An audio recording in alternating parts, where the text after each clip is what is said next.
Hello and welcome to Patrick's Models in Transport.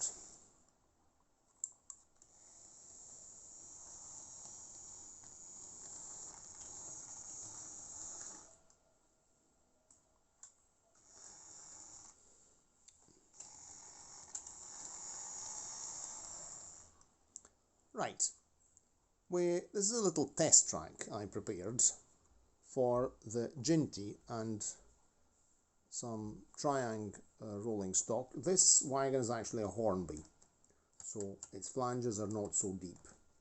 But let's talk about Triang wheels and points. So Triang wheels have got these very deep flanges. Now, of course, now the light isn't optimal, but you can see that they're really deep. And one of the problems that Triang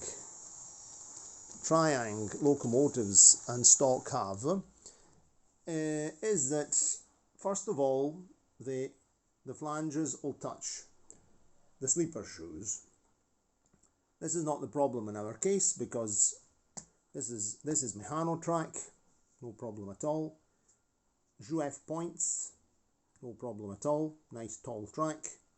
I noticed, tested on various types of track.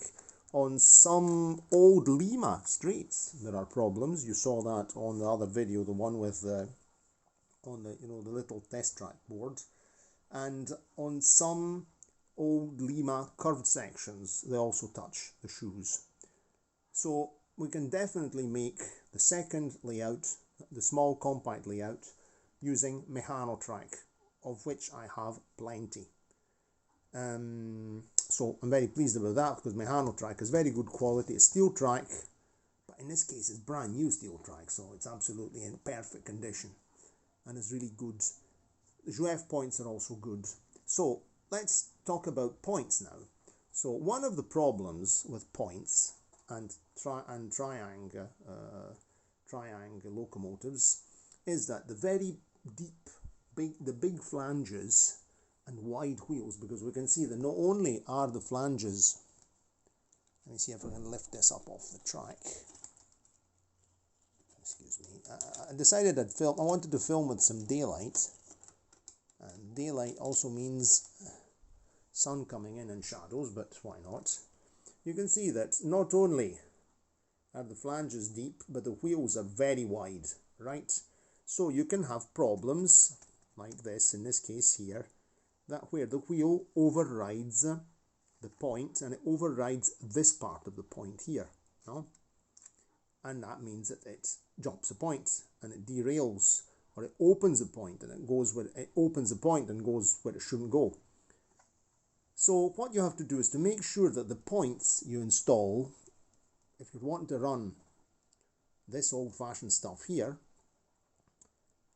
open properly, really open wide, as in this case you can see this point here. This is a Jouef point that opens nice and wide there. This is another Jouef point which opens nice and wide.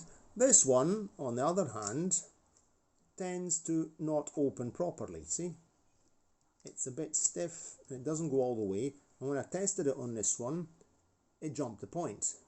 So instead of going straight on, pushed this over and went round the corner. So went round, it did the exact opposite.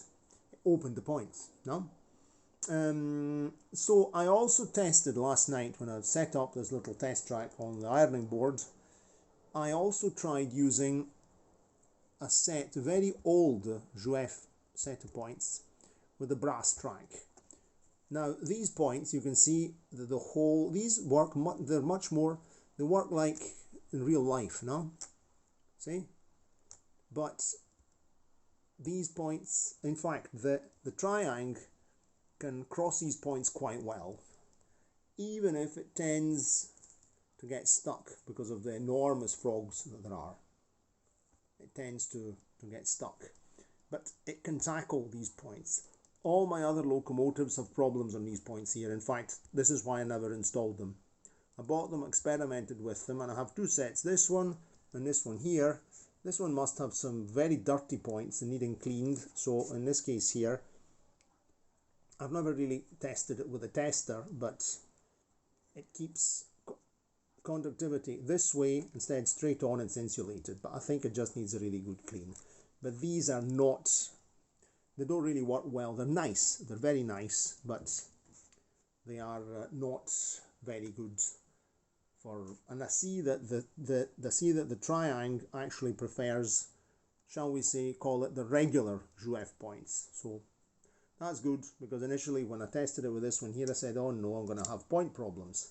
I also had a look at my Mehano points on the Brunel layout, and in fact we can actually pop over here and have a look. Well, I haven't tested the Locomotive on the Brunel layout yet, but if we look at the Mehano points that are here, you can see a nice wide opening here. So the Jinty, the Triang, will be able to cross these points without any problems.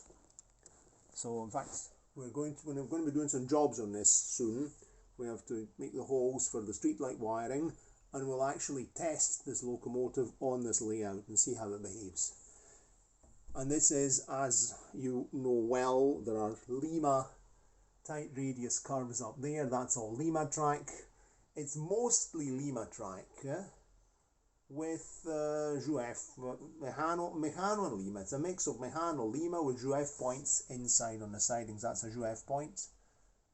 That's a Jouef point. That's a Mehano. That's a Mehano over there. This is a Jouef. That's a Jouef. And here there are Mehano, Mehano, and Jouef. And they all open very well. So the Jinty won't have any problems here either. So that's good news. Anyway, back to here. So the only one, the only one that is a bit problematic is this one. And this might even be problematic with other, so I think this might just need a wee bit of lubrication or some attention. I'll have to have a look at this one here. I'll have to make sure I have a look at it. Okay, so that's that about this Locomotive, and the important thing is to make sure your points are suitable for the width and depth of the flanges, and choose some compatible rails. I mean, now yes, there are all the different codes of this is the standard stuff. The tall rails, I don't remember right now. I don't remember the codes, the actual codes. Maybe it's code 100. I can't remember. Let's see what it says under here. Maybe there's something. No, that's Slovenia, it says under there, because this is Mehano, and might be code 100. It might be, it might not be.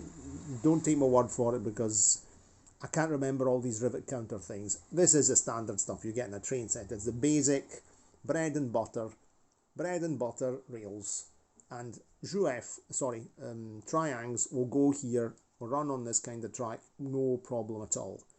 And I'm rather pleased about that, because in particular I've got perfectly working points, and I don't need to use this antiquated brass thing.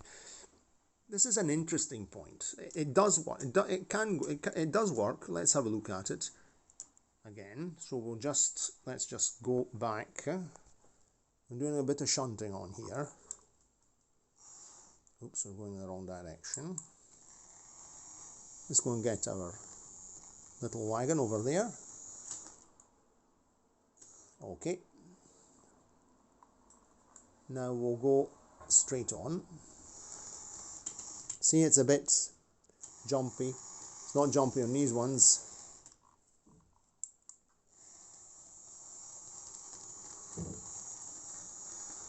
And let's go onto this siding here. I like it because it's got the real proper lever, like in a real, there we go.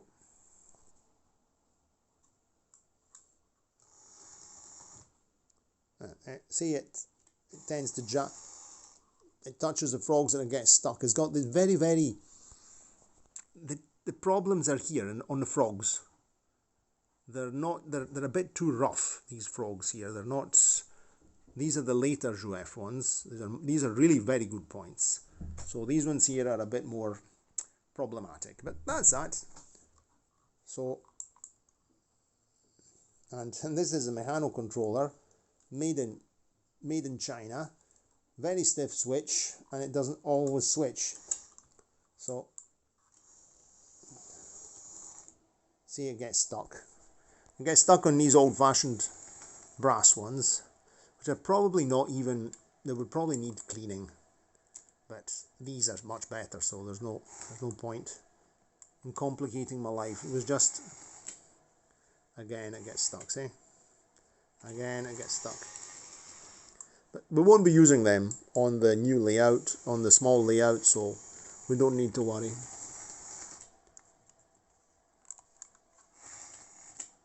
See, it gets stuck on the frogs, see? On the frogs. Anyway, that's that. I'm very pleased with it. It's working very well since I cleaned last night. I cleaned those contacts. I cleaned the brush holders very well. I cleaned the spring with the fiberglass pencil and with contact cleaning. So the Jinty is now ready for action.